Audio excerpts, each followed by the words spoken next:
The war room fell silent as Commander Minhan stepped forward. Around him, the leaders of 17 alien species stared at the holographic display. Red markers covered the star map like a disease.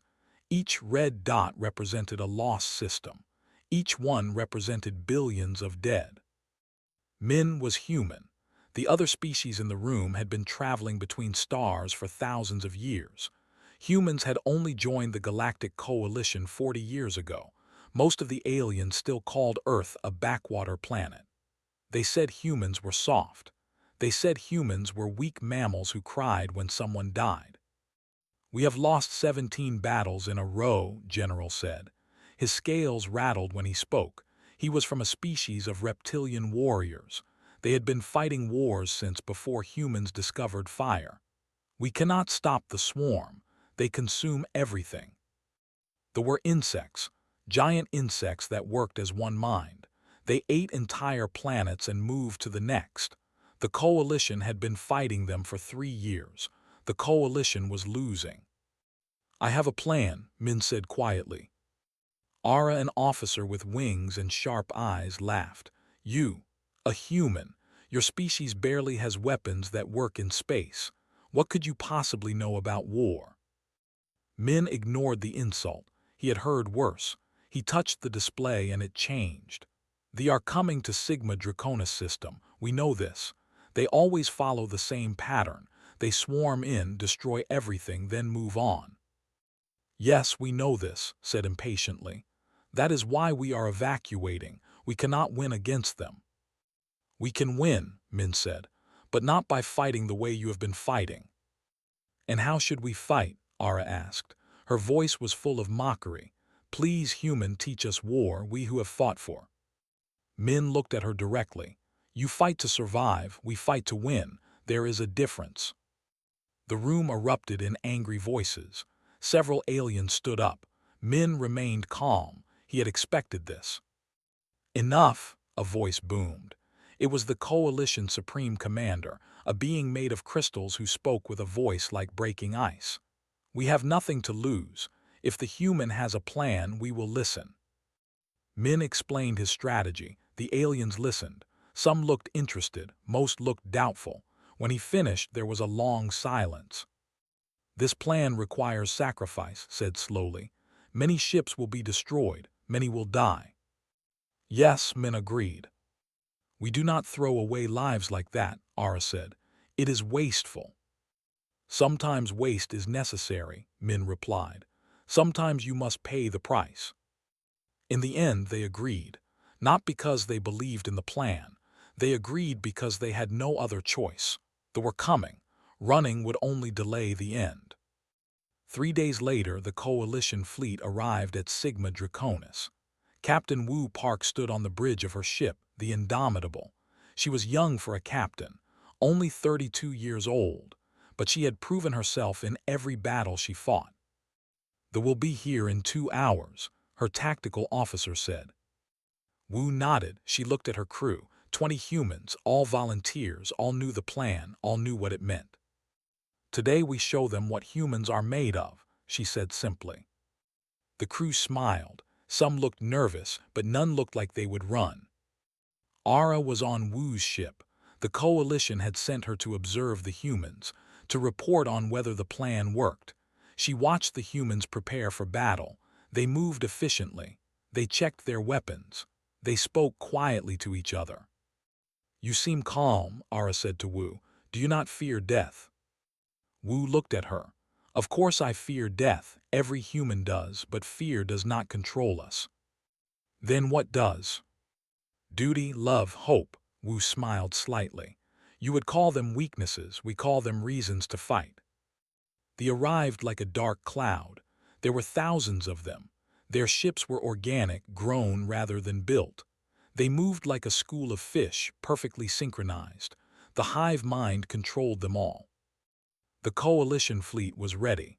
147 ships from 17 species. The human fleet numbered only 12 ships. Small, insignificant, that is what Ara thought. The battle began. It went exactly as Min said it would. The swarmed forward. The coalition fleet opened fire. For 10 minutes they held formation. Then the numbers became too great. The coalition line began to break. "All ships, retreat."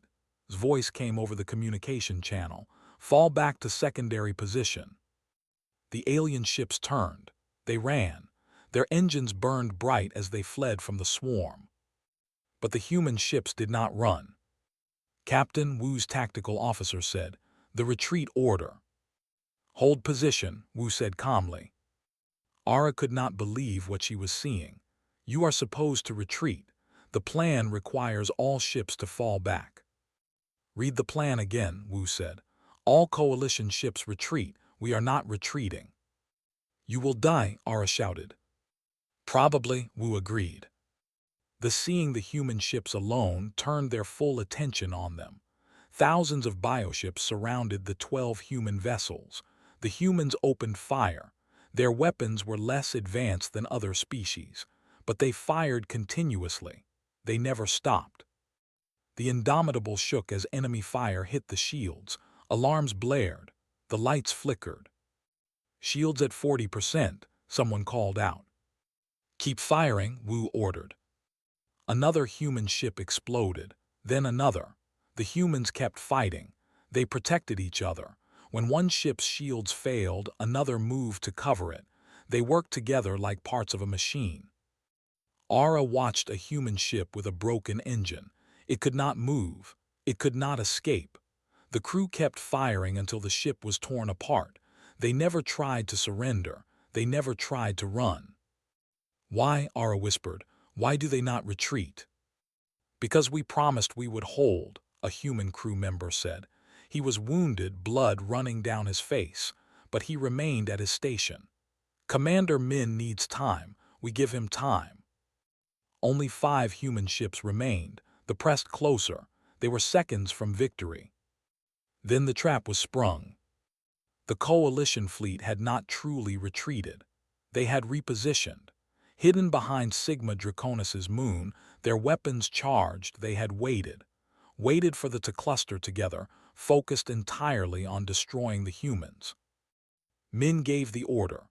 135 ships opened fire at once, concentrated fire. The bunched together around the human ships had no room to maneuver. They died by the hundreds, by the thousands. The human ships, battered and broken, continued fighting. They did not celebrate. They did not pause. They simply fought until the last ship was destroyed. When silence finally fell, only 3 human ships could still fly. Wu's Indomitable was one of them, barely. Half her crew was dead. The ship was held together by emergency force fields. Ara sat in shock. She had watched humans die. She had watched them refuse to run even when death was certain. She had seen something she never thought existed. "Why?" she asked Wu again. "You could have retreated, saved your lives. Why stay and die?" Wu looked at the stars where her fellow captains had died. "Because someone has to stand, someone has to fight, someone has to say no further. Today, that was us." General's voice came over the communication channel. For the first time in 3 years, he sounded different, not proud, not confident, humbled. "Human fleet, thank you, you saved us all." Ara looked at Wu differently now, not as a primitive, not as a weak mammal, as something she did not fully understand, but something she knew was important. The Battle of Sigma Draconis was the Coalition's first victory in 2 years. The price was high.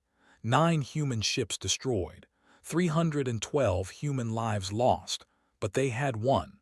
They had proven they could be beaten. And across the galaxy, other species began to wonder. What were these humans? What made them so different? What made them willing to die so others could live? The answers would come, but they would not be easy to accept. The victory at Sigma Draconis changed everything.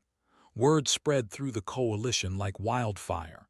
Species that had never heard of humans suddenly wanted to know everything about them. Military academies studied the battle recordings. Analysts watched the human ships fight over and over. But it was not the tactics that confused them. It was the behavior. Ara wrote her first report 3 days after the battle. She was supposed to analyze the strategic value of Commander Min's plan. Instead, she wrote about what she had witnessed. She wrote about humans refusing to retreat. She wrote about crew members staying at their posts while their ships burned. She wrote about Captain Wu's calm voice as death surrounded her. They accept loss to achieve victory, Ara wrote. They fight while injured. They protect their wounded at personal cost. They call it honor. They call it loyalty. I call it incomprehensible. And yet it works. General read the report. Then he read it again. He had commanded armies for 60 years. He had won more battles than any living general, but humans had taught him something new, something uncomfortable. Send human advisors to my fleets, he ordered. I need to understand them. 2 weeks after Sigma Draconis, Lieutenant HFY arrived at Forward Base Epsilon. She commanded a platoon of 30 Marines. They were assigned to support an alien ground operation on 442B. The had landed there. They were building. That meant they planned to stay. HFY was 28 years old. She had short black hair and a scar across her left cheek. She was quiet. She listened more than she spoke. Her Marines trusted her completely. The alien forces at the base were coalition regulars. Most had never worked with humans before. They stared at HFY's Marines. The humans looked small compared to most alien species. Their weapons looked simple. Their armor looked basic. Was a soldier from a crystalline species. His body was made of living stone that reflected light like diamonds. He was strong. He was durable. A single soldier was worth 5 of any other species in combat, or so he believed. These are our reinforcements, said to his commander, soft mammals. Watch them, his commander replied. Just watch them. The operation began at dawn. 300 coalition soldiers advanced on the position. The insects had fortified a canyon. Their biostructures covered the walls. They had the high ground. They had superior numbers. The coalition plan was standard. Advance. Engage. If losses exceed 15%, retreat, regroup, try again later. It was efficient. It minimized casualties. It was how the coalition had fought for centuries. The advance went well at first. Then the counterattacked. They poured out of tunnels. They dropped from above. They surrounded the coalition forces. Casualties at 12%, the tactical officer reported. 14%, 16%. Sound retreat, the coalition commander ordered. The alien forces began pulling back. They moved in organized formations. They covered each other, but they were leaving the battlefield. They were leaving their wounded. Was one of the wounded. A warrior had caught him from behind. Its mandibles had shattered his left leg. He fell. He could not move fast enough. His squad kept moving. They followed protocol. The wounded who could not keep up were left behind. It was efficient. The needs of many outweighed the needs of few. Waited for death. It was what happened to wounded soldiers. He had left wounded behind himself. He understood. But then he heard human voices. I've got movement, one of HFY's Marines said. Crystalline soldier, 200 meters east. He's been left behind, another voice replied. Then we get him, HFY said simply. Lieutenant, we should follow the retreat order, someone argued. We will after we get him. Could not believe what he was hearing. They were coming back for him, a soldier from another species, a soldier they did not know. The humans moved through enemy territory. They moved carefully but quickly. 6 Marines, led by HFY. They reached just as 3 warriors found him. The fight was brief. The fight was brutal.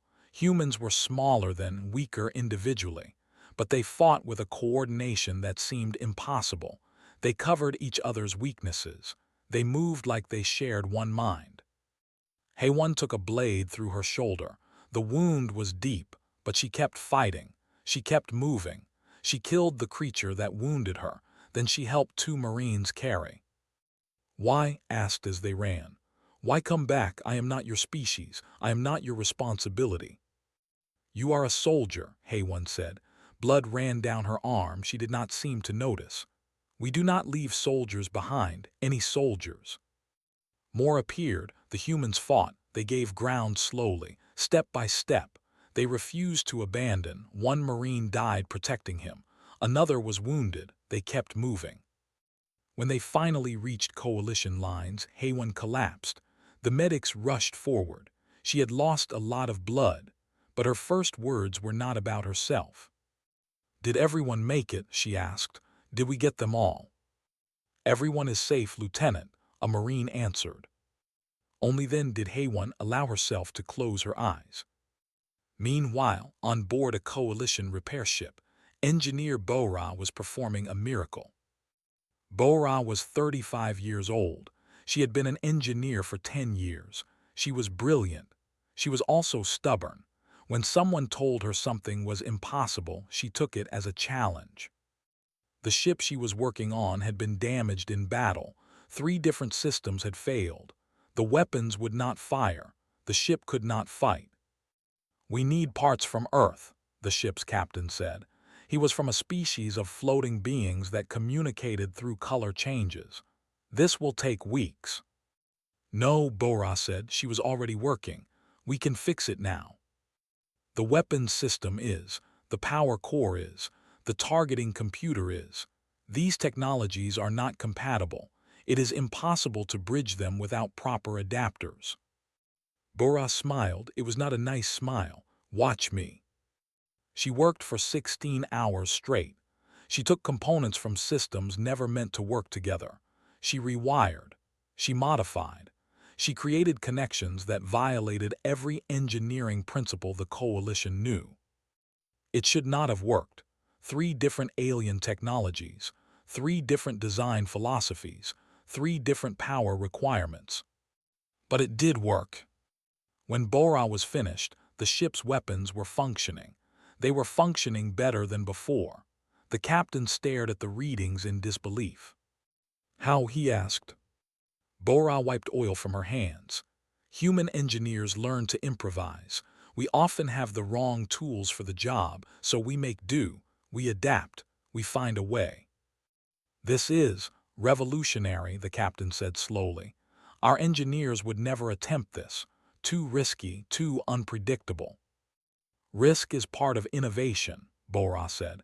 She was already moving to the next damaged system. You cannot discover new solutions without taking chances. Within days, Bora's techniques spread through the coalition fleet. Engineers from other species studied what she had done. Some were excited. Others were horrified at how she had violated proper engineering protocols, but all of them had to admit it worked. General watched these reports with growing interest. Humans rescued soldiers that should be left behind. Humans fixed things that should be impossible to fix. Humans fought when they should retreat. Everything humans did violated coalition doctrine. Everything humans did should fail. But it did not fail, it succeeded. Called a meeting with his senior officers. Ara was there. She had been studying humans intensely since Sigma Draconis. I do not understand them, admitted. They should be weak, they should be ineffective, but they win. Because they care, Ara said quietly. They care about each other. They care about their allies. They care about victory more than survival. It makes them dangerous. It makes them unpredictable. It makes them formidable. Can we learn this? Asked. I do not know, Ara replied. It goes against everything we are taught, efficiency, logic, minimizing loss, but perhaps that is the problem. Perhaps we have been so focused on not losing that we forgot how to win. Made a decision then, a decision that would change the coalition forever. Issue new orders, he said. All coalition forces will begin adopting human tactical doctrine. We will study their methods. We will learn from them. Some species will resist, an officer warned. They will adapt, said firmly. Or they will lose. The humans have shown us a better way. It is time we followed. On the medical station where she recovered, Hay-One had a visitor, stood at her bedside. His leg was repaired. He was whole again, because humans had risked their lives for him. "I need to say something," said slowly.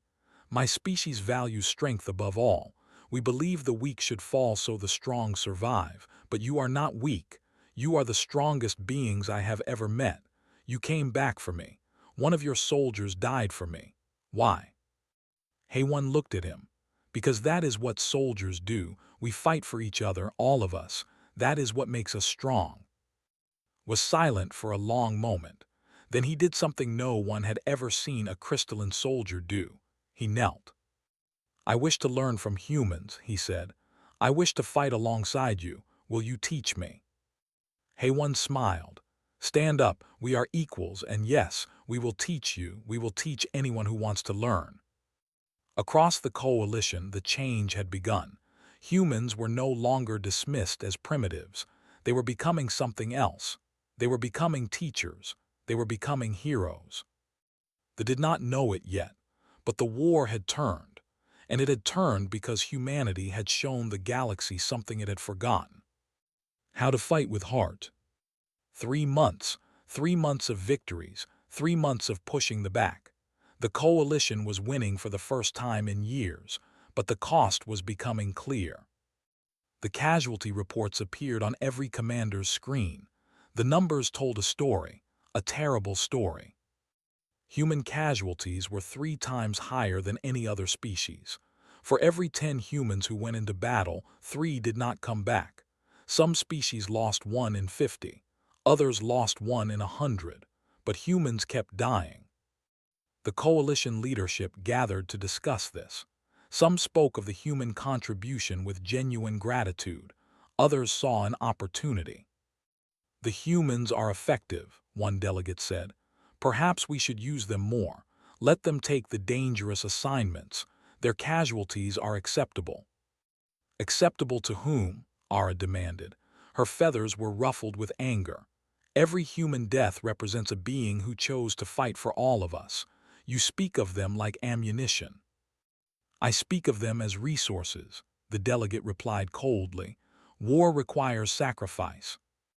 "They are already sacrificing more than anyone," General said. His voice was hard. "Show respect." But the debate continued. Were humans valuable allies, or were they simply expendable? Colonel Woo-Jin Lee heard these debates. He was 42 years old. He had been fighting for 20 years. He had scars on his body and shadows in his eyes. He had watched too many soldiers die, too many friends, too many young people who trusted him to lead them. He commanded a fleet of 8 ships. They were assigned to protect a refugee convoy, 2 million civilians from 6 different species. They were fleeing an invasion. They needed to reach safe space. "Colonel," his tactical officer said, "we have a problem." The problem appeared on the screen: ships, a lot of them. They had found the convoy. They were moving to intercept. Woo-Jin looked at the numbers. His fleet was outnumbered 5-1. The logical choice was clear: evacuate the military personnel. Let the civilians fend for themselves. The fleet could escape. The ships and crew could fight another day. It was the efficient choice. It was the smart choice. It was the choice most coalition commanders would make. "All ships," Woo-Jin said calmly, "form defensive perimeter around the convoy. We hold this line." "Sir," his second-in-command said quietly, "we cannot win this fight." "I know," Woo-Jin replied. "Signal the convoy. Tell them to run at maximum speed. We will buy them time." The battle began badly and got worse. They swarmed like angry insects. Human ships fought with everything they had. They positioned themselves between the enemy and the refugees. They took damage meant for civilian vessels. One human ship exploded, then another. The survivors kept fighting. In the medical bay of Woo-Jin's flagship, Bin worked frantically. She was a medic, 26 years old. She had gentle hands and a determined face. Around her, the wounded kept arriving. Humans, aliens, it did not matter to Bin. She treated them all. "Doctor, you need to rest," a nurse said. Bin had been working for 30 hours straight. "Bring me the next patient," Bin said. Her hands were steady even though her body was exhausted. An alien soldier was carried in. He was from an aquatic species. His breathing apparatus was damaged. He was drowning in air. Bin had never treated his species before. She had to learn as she worked. She had to improvise. She saved him, barely. Then 3 more wounded arrived, then 5 more. Bin never stopped. Her eyes burned with fatigue, her legs shook, but her hands remained steady. Life after life, human and alien alike, she fought for them all. On the bridge, Wu Jin watched his fleet die, 6 ships destroyed. The remaining 2 were heavily damaged, but the convoy was almost safe. Just a few more minutes. "Colonel, they are targeting us specifically," the tactical officer said. "They want your ship." "Let them come," Wu Jin said. "Redirect all power to weapons. If we are going to die, we die fighting." The closed in. Wu Jin's ship shuddered under the impacts. Alarms screamed. Systems failed, but the guns kept firing. Then coalition reinforcements arrived. General had been monitoring the battle. He had brought his entire fleet, not to rescue the military ships, to honor them, to fight alongside them. "Human fleet's voice came over the communication channel. "We stand with you." The reinforcements turned the tide. The retreated. The convoy escaped. Every single civilian vessel reached safety. But 60% of Wu Jin's forces were dead or wounded. His ship was a floating wreck. When rescue teams pulled him from the bridge, he was barely conscious. But his first words were about his crew. "Did the convoy make it?" he asked. "Every ship," the rescue officer told him. 2 million civilians saved because of you." Wu Jin closed his eyes. "Good," he whispered. "That is good." News of the battle spread quickly. The galaxy watched recordings of human ships burning while refugees escaped. They watched 8 ships face impossible odds. They watched humans choose death over abandoning civilians. El watched these recordings more than anyone. He was an aquatic admiral. His species lived in massive ocean worlds. They were peaceful by nature, but they had come to their world. They had attacked without warning. El's entire fleet had been destroyed. 1,000 ships, gone in a day. He had escaped. He was one of the few. Since then he had been hollow, empty. His people did not understand grief the way humans did. When something was lost, you moved forward. You did not dwell. You did not remember. It was efficient. But El could not move forward. He had lost everything. Then he watched the humans at a memorial service. Colonel Wu Jin stood before a wall. On the wall were names. Every human who had died in the convoy battle. Hundreds of names.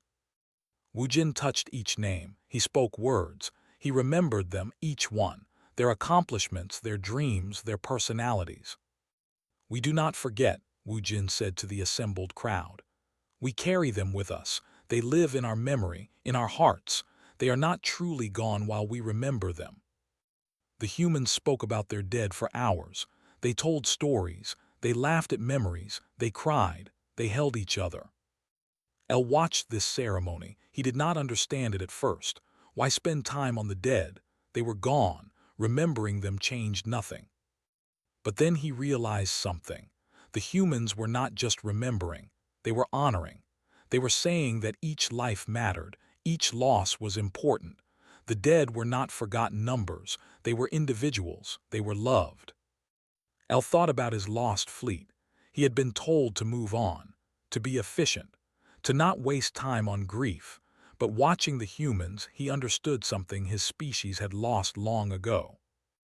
Remembering was not wasteful. Remembering was important. The dead deserved to be remembered. Grief was not weakness. Grief was love that had nowhere to go. El found Bin in the medical bay. She was finally resting. She looked exhausted, but when she saw him, she smiled. "You are the soldier whose breathing apparatus I fixed," she said. "You saved my life," El replied. "You worked for 40 hours without stopping. You collapsed from exhaustion. Why push yourself so hard?" Bin thought about the question. Because every life matters, she said simply. Human, alien, it does not matter. You all deserve to live. You all deserve someone fighting for you. My species does not believe this, El said. We believe in efficiency, in logic, in the greater good. Individual lives are less important than the whole. That is sad, Bin said gently. Every individual is important. Every loss matters. That is what makes life precious. El was silent for a long time. Then he made a decision. I want to join the human fleet, he said. I want to learn from you. I want to remember how to care. You are welcome, Bin said. We will teach you, but first you need to rest. You have been carrying too much pain alone. That night El did something his species never did. He grieved. He thought about each ship in his fleet. He remembered names. He remembered faces. He let himself feel the loss. It hurt. It hurt more than anything he had ever experienced, but it was also healing. The humans had shown him that feeling pain was better than feeling nothing. Across the coalition, similar changes were happening. Alien species were learning from humans, not just tactics, not just fighting techniques. They were learning about honor, about remembering, about caring for each other. Ara published her second report. It was titled The Human Paradox. In it, she wrote about humans' greatest weakness and greatest strength. Humans care deeply, she wrote. This makes them vulnerable, this makes them suffer, but this also makes them unstoppable. They fight not just to survive, but to protect what they love. They will die for strangers. They will sacrifice themselves for ideals. This should make them weak. Instead, it makes them the strongest species in the galaxy. We have been wrong about strength. Humans are teaching us what strength truly means. The report was required reading for every coalition officer. Many agreed with it. Some still resisted. But none could deny the results. Humans were winning battles. Humans were inspiring others. Humans were changing the galaxy. But they were learning too. They had faced humans now. They had seen what made humans dangerous, and they were adapting. The war was about to enter its final phase, and the cost would be higher than anyone imagined. The alert came at midnight, Earth Standard Time. Red warnings flooded every coalition command center. They had launched their final offensive. Not one attack. 12 simultaneous attacks on 12 core worlds. The coalition fractured immediately. Species scrambled to defend there. Fleets that had fought together for months suddenly abandoned their positions. Ships jumped to hyperspace, racing home. The unity that humans had built was breaking. Admiral Nam stood in Earth's Orbital Defense Command. He was 58 years old, gray hair, steady eyes. He had commanded fleets for 30 years. He had never lost a planet under his protection. He did not intend to start now. Status report, he ordered. The tactical officer looked grim. Fleet approaching Earth. Estimated size 3,000 ships. Our available defense fleet 800 ships. Where are our coalition allies? Gone, sir. They have returned to there. Expected this. He understood it. Every species wanted to protect their own people first. He could not blame them, but it still hurt. So we stand alone, said quietly. Not alone, Admiral, a familiar voice said. General appeared on the communication screen. His reptilian face looked determined. My fleet is en route to Earth. We will arrive in 6 hours. Another screen activated. Ara appeared. My squadron is coming too. We will not abandon you. More screens lit up, El. Dozens of individual commanders. They were not coming with entire fleets. They were coming with whatever ships would follow them. Ships crewed by aliens who had learned from humans, who had fought alongside humans, who refused to let humans stand alone. You are abandoning your own worlds, said. Why? Because you taught us something, replied. You taught us that some things are worth dying for. Earth is worth defending. Humanity is worth defending. We stand with you. Felt emotion tighten his throat, but he kept his voice steady. Then we stand together. All defense forces prepare for battle. Earth will not fall today. Meanwhile, in a research facility deep underground, Dr. Mira was having a breakthrough. She was 33 years old, a quantum physicist. She had been studying captured technology for months. She was looking for a weakness, any weakness. The hive mind, she said to her research team. They communicate through quantum entanglement. Every is connected to the queen. If we can disrupt that connection, we blind them, her assistant finished. They lose coordination. They become individuals. Exactly, Mira said. Her hands shook with excitement. I can build a device, a quantum disruptor, but it needs to be deployed inside their mothership, close to the queen.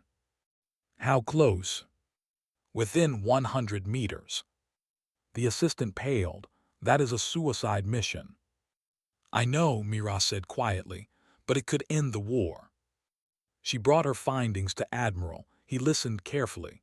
When she finished, he was silent for a long moment.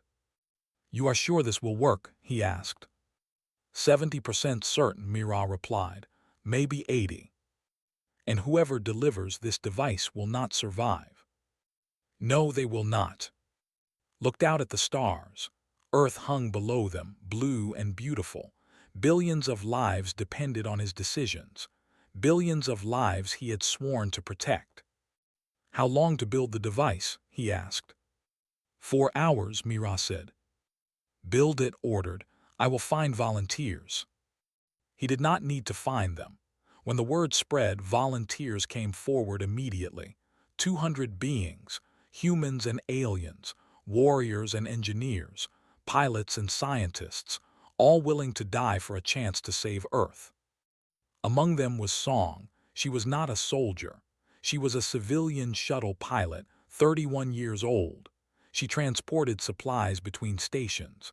She had never fired a weapon in combat, but she was one of the best pilots in the system. I can get your team through, she told the military officers. I know flight paths that sensors cannot track. I can navigate asteroid fields that would destroy military ships. Let me fly this mission. You are a civilian, an officer said. You do not have to do this. My family lives on Earth, said simply. My parents, my sister, her children. If Earth falls, they die. I will not let that happen. They chose 70 volunteers for the mission, would pilot the ship. Mira would deploy the device.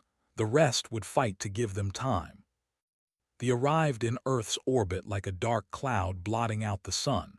3,000 ships, millions of insect warriors. The largest invasion force the coalition had ever seen. The defense fleet was ready. 800 coalition ships. Another 400 had arrived with Ara and the others. 1,200 ships against 3,000. All ships said over the fleet-wide channel. Today we fight for Earth. We fight for humanity. We fight for each other. Hold the line, no matter what. The battle began. It was chaos. Beautiful and terrible chaos. Ships exploded on both sides. The void filled with debris and fire. Human ships fought with the desperation of defenders protecting their home. Alien ships fought with a courage they had learned from humans. Through this chaos flew her ship. It was a small transport vessel, unarmed, unarmored, but fast and maneuverable, flew like she was dancing. She slipped between ships. She dodged weapon fire by centimeters. She flew through explosions that should have destroyed her. In the back of the ship, the assault team prepared. Mira checked the quantum disruptor. It was ready. It just needed to reach the mothership. 10 minutes to target, said over the intercom. Her voice was calm, like she was reporting weather. Hold on, this will get rough. Rough was an understatement. Fighters pursued them. Weapon fire filled space around them. 2 fighters from squadron flew escort. They sacrificed themselves to draw fire away from ship. 5 minutes, reported. The mothership loomed ahead.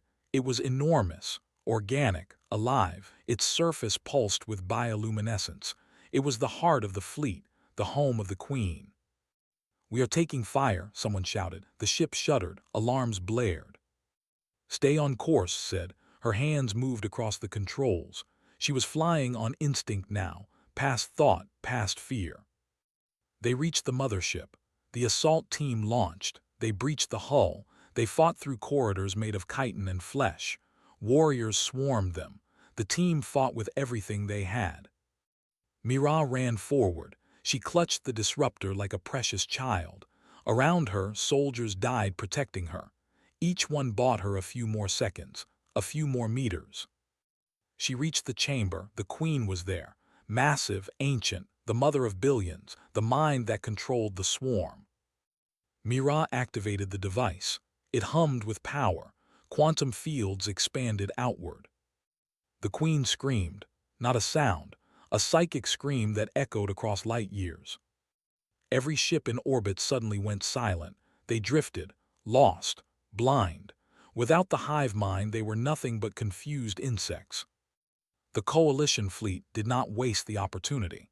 They attacked with renewed fury. Ships that moments ago had been deadly predators became helpless targets. In the mothership, Mira smiled. She had done it. The device was working. Earth was saved. Then the explosions began. The mothership was dying. Its own immune system was destroying it, trying to kill the infection, the quantum disruptor, and everyone near it. On her ship saw the mothership beginning to break apart. She called to her team. Everyone back to the ship, now. Some made it, most did not. The corridors collapsed. The structure failed. 30 soldiers were trapped inside. Made a choice. She flew closer, directly into the dying ship's hangar. It was crumbling around her, but she gave her team a chance. 20 more soldiers reached the ship, then 10 more. Mira was not among them. "We have to leave," the co-pilot shouted. "The ship is falling apart." "Not yet," said, "not yet." She waited. 5 more soldiers appeared. Then Mira, running, wounded but alive. "Go," Mira screamed. "Go now." Launched. The hangar exploded behind them. Debris tore at the hull. The engines screamed in protest. But the ship flew. It escaped the dying mothership by seconds. Behind them, the mothership broke apart. The queen died. And with her death, the invasion force became scattered individuals. Lost. Defeated. Earth was saved. But 70% of the assault team was dead. Ship was barely flying. And across the orbital battle, human casualties were devastating. Half the Earth defense fleet was destroyed. Thousands dead. Watched his victory screens with no joy. They had won, but the price was terrible. Landed her damaged ship in the main hangar. Emergency crews rushed forward. When they opened the hatch, Mira stumbled out. She was crying, not from pain, from loss. "They died for me," she whispered. "So many died protecting me." "They died protecting Earth," said gently. He had come down to meet the survivors personally. "They died protecting all of us. We honor them, we remember them, and we make their sacrifice matter." Sat in her pilot's chair. She was shaking now. The fear she had not felt during the battle finally caught up to her. She had flown through death. She had saved dozens of lives, and she had lost friends. "You are a hero," someone told her. "I am just a pilot," said softly. "A pilot who wanted to save her family." That night Earth celebrated victory, but humanity also mourned. The names of the dead were read aloud. Their sacrifices were remembered. Their courage was honored. And across the galaxy other species watched and learned. The war could be won, but only by fighting the human way, with courage, with sacrifice, with love for something greater than yourself. The final battle was coming, and this time the entire galaxy would stand together. 6 months had passed since Earth's defense, 6 months of rebuilding, 6 months of training, 6 months of preparation. The coalition had changed. Where once there were 17 separate military doctrines, now there was one. Human doctrine. Every species had adopted elements of it. Never abandon the wounded. Fight for each other. Remember the fallen. Honor sacrifice. Commander Minhan stood before the largest assembled fleet in galactic history. 5,000 ships, 200 species, all united under a single purpose: end the threat forever. Today we stop running, Min said. His voice was broadcast to every ship. Today we stop defending, today we attack. We take the war to them, we finish this. The fleet moved as one. They jumped into hyperspace. Destination, the home cluster, the heart of the swarm, the place where the queens bred in. No coalition force had ever attempted this. It was too dangerous, too risky, too likely to fail. But humans had taught them something important. Sometimes the impossible was necessary. General commanded a mixed fleet. Reptilian warriors fighting alongside aquatic defenders. Crystalline soldiers coordinating with scouts. Species that had barely spoken to each other 5 years ago now trusted each other with their lives. Watched his tactical display with pride. His alien crews were using human tactics. They covered each other. They sacrificed advantageous positions to protect wounded ships. They fought not as individuals but as a unified force. The humans have taught us well, his second-in-command said. They have taught us everything, replied. Captain Wu Park survived the Battle of Sigma Draconis. Her ship, the Indomitable, had been rebuilt. She commanded a strike force of 30 ships. Her mission was to provide cover for the main assault. Beside her flew ships from a dozen species. They had all requested to serve under her command. They had all learned to fight the human way. Enemy contact in 3 minutes, her tactical officer reported. All ships stay close, Wu ordered. We fight together, we survive together. They were waiting. They had learned too. They had adapted. Their tactics had changed. They focused fire. They targeted human ships specifically. They knew humans were the key to coalition success. The battle was massive. Thousands of ships engaged across hundreds of thousands of kilometers. It was chaos, but it was organized chaos. The coalition forces moved with a unity they never had before. Lieutenant Haywon led the ground assault. She had been promoted after her rescue of. Now she commanded 200 Marines. Half were human. Half were aliens who wanted to learn from humans. They dropped onto a breeding world. The surface was covered in hives. Millions of, maybe billions. Their mission was to destroy the nursery structures, to prevent new queens from being born. This is insane, an alien soldier said as they descended. We cannot win against such numbers. We do not need to win, Haywon replied calmly. We just need to complete the mission. There is a difference. Fought beside Haywon. He had joined her unit permanently. He had learned everything she taught him, about courage, about honor, about protecting those who could not protect themselves. The ground battle was brutal. Warriors swarmed from every direction. The Marines fought back to back, humans and aliens, no distinction, just soldiers fighting for each other. Charges set, an engineer shouted, 30 seconds to detonation. Everyone fall back, Haywon ordered, cover each other, no one gets left behind. They ran, they fought, they protected the wounded. 3 Marines did not make it. Haywon went back for them, covered her. They retrieved all 3 and escaped seconds before the nursery exploded. In space, Dr. Mira was on a science vessel. She had built 12 quantum disruptors. They needed to deploy them at strategic points throughout the cluster. Each deployment team knew it was dangerous. Each team went anyway. Ara commanded one of these teams. She had gone from skeptic to believer. She had written The Human Paradox and then proven its theories through her own actions. She led her team with courage learned from watching humans. Disruptor deployed, she reported, activating now. The quantum field expanded. Communications in that sector went silent. Ships drifted. Warriors became confused. 1 down, Mira said from her ship. 11 to go. The deployments continued. Each one cost lives. Each one bought victory. Teams fought through enemy territory. They protected the scientists deploying the devices. They held impossible positions against overwhelming odds. Engineer Bora was on Admiral Nam's flagship. The Admiral's ship had been damaged. Critical systems were failing.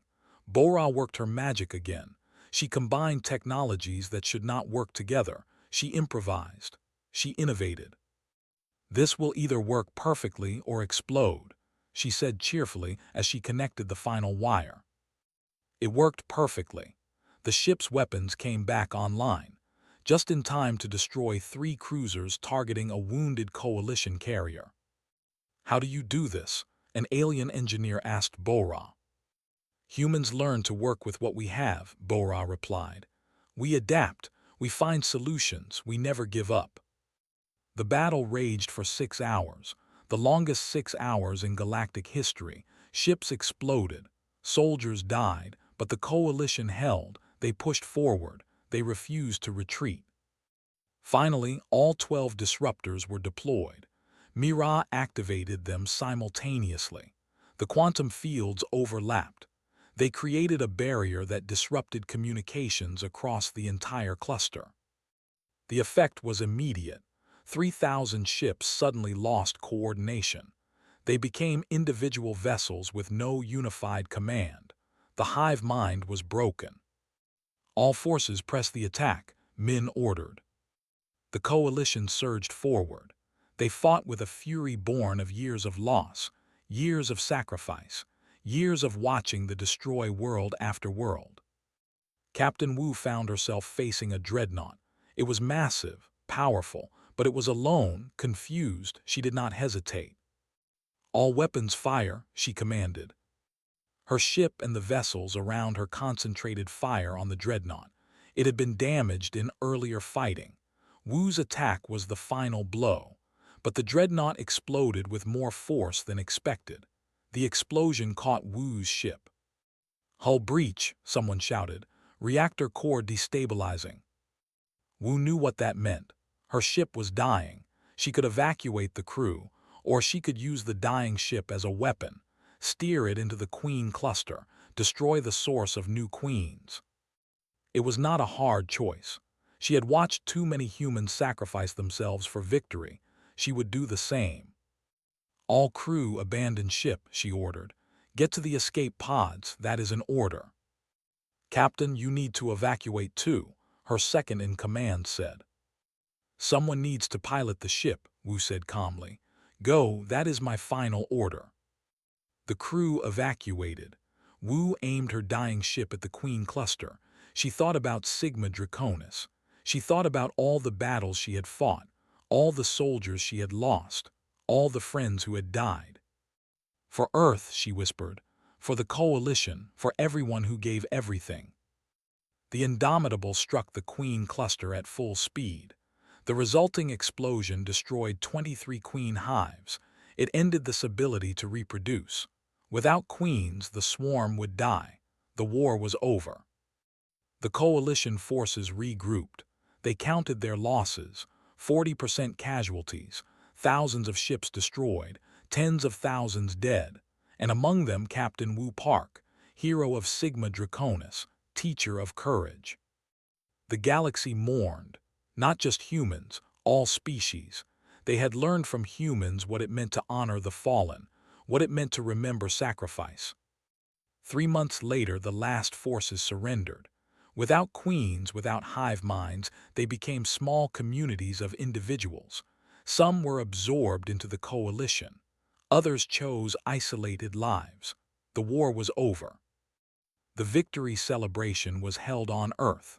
Representatives from every Coalition species attended, but it was not just a celebration. It was also a memorial.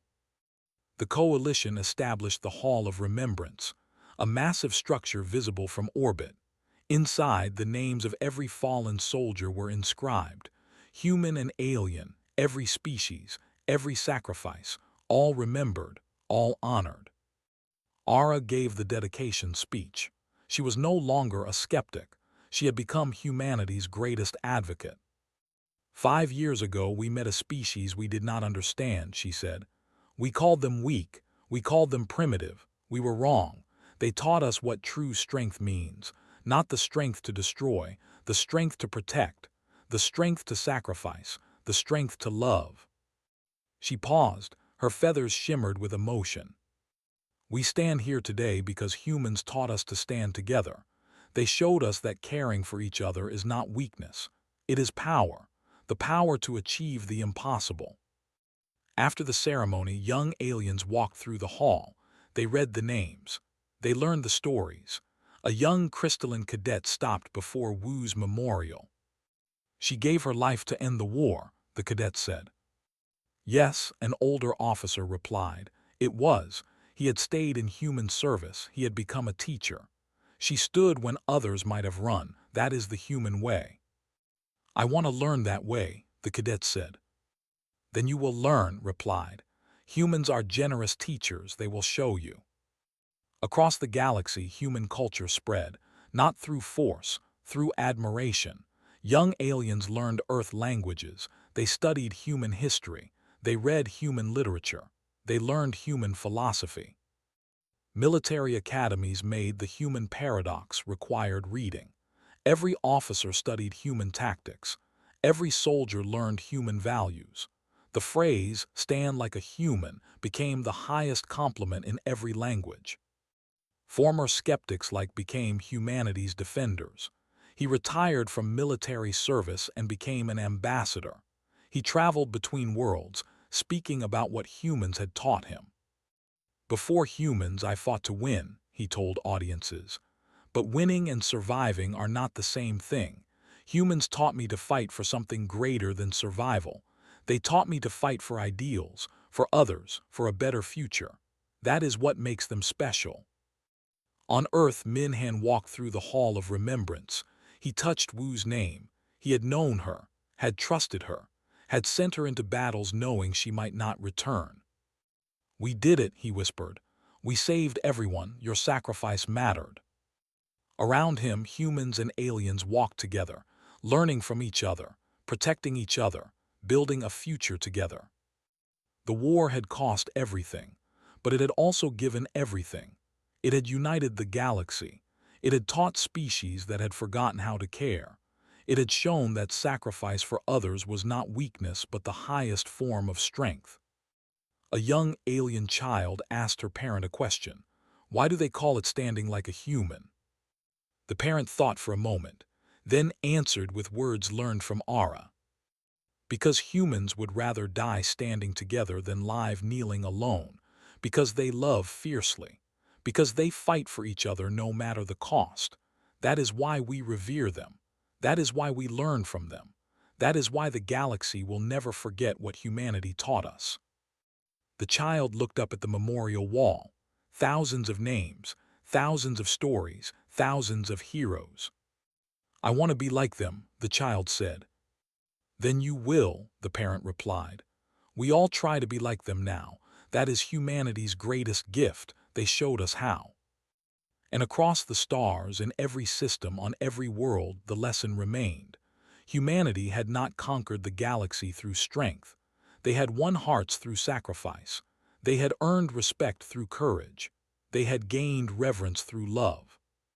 The war was over, but humanity's legacy had just begun, and it would shine across the stars forever.